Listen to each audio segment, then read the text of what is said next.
Hello everyone, and welcome to my review of the Xbox One controller for Street Fighter V on PC. After the D-pad on my Hori Fighting Commander malfunctioned, I returned it, and then I was debating between this and the DualShock 4 to use with Street Fighter V. I ended up choosing this one. I went into a GameStop and tried out both the DualShock 4 and the Xbox One controller just on the public machines with whatever games that they had. And the DualShock 4 was worn down considerably more than the Xbox One controller. That might have been because the DualShock 4, maybe it was used more, I'm not too certain, but again, I just wasn't overly thrilled on how much it had worn down. So I ended up choosing this one. And there are a few reviews online that say the D-pad is an improvement over the 360 controller, but not by much. And then there are also reviews that say the D-pad on this is much worse than the D-pad on the 360 controller, and they say it misses inputs. So I'll review this for you, and you'll be able to see the D-pad motions and the analog stick motions.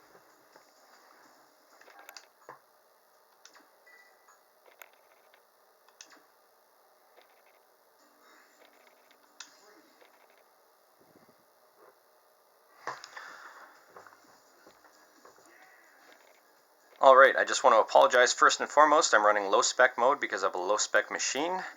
So in order to achieve decent FPS on this one, it runs pretty ugly. But that being said, we'll move on. I'll show you some Hadokens.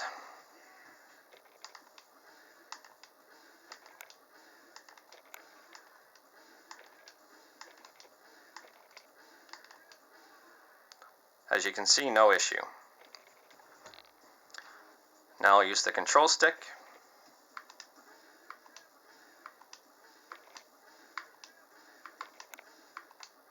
Again, no issue.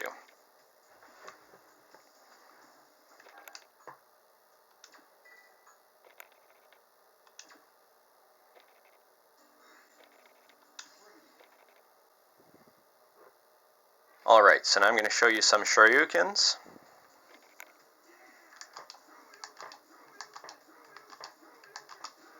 Again, no issue. I'll use the control stick as well.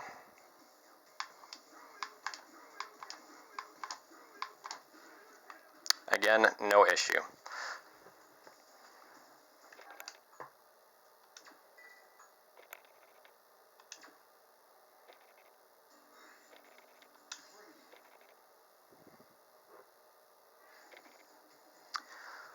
Alright, now I'm going to talk about the issues that I have with this controller and Street Fighter V. So first and foremost, I cannot assign the L3 and R3 buttons as actual commands in-game, and that bothers me quite a bit because I wish I could assign, for example, this one here or even this one here to the V trigger skill. As it stands right now, I have to use one of the triggers, which is usually hit or miss. I've actually lost a few matches because I've tried to trigger it and failed a few times. So as you can see here, there's travel in this, and there's not really travel in L1. There's not really travel, but R2 there is travel. So you have to hit them at the exact same time. Now, if I were to map hard punch here, or high punch, whatever you want to call it, and hard kick here, then it wouldn't matter too much, because hitting those at the same time wouldn't be an issue. But as it stands right now, I've got this mapped as triple punch, this mapped as triple kick, this is high kick, and this is high punch. So the issue that I have is trying to trigger. I have to hit these at the exact same time, and with the travel on this one, I miss it quite a bit. So I'll just show you here. I'm going to try. Yeah, see, I missed. Oh, got it the second time. But as you can see, the very first time that I missed, in some situations, it could compromise my position quite a bit, and I get pummeled. I get pummeled quite a bit because I'm just a casual player, so it doesn't matter too much, but for the competitive player, that might be a big drawback. I'm hoping at some point in the future you're able to assign L3 and R3 to actual actions. If so, it wouldn't be an issue at all. But that's my biggest gripe with this game and this controller. But besides that, that's it. It's pretty darn good. I'm very happy with it. The construction's solid, the D-pad's solid.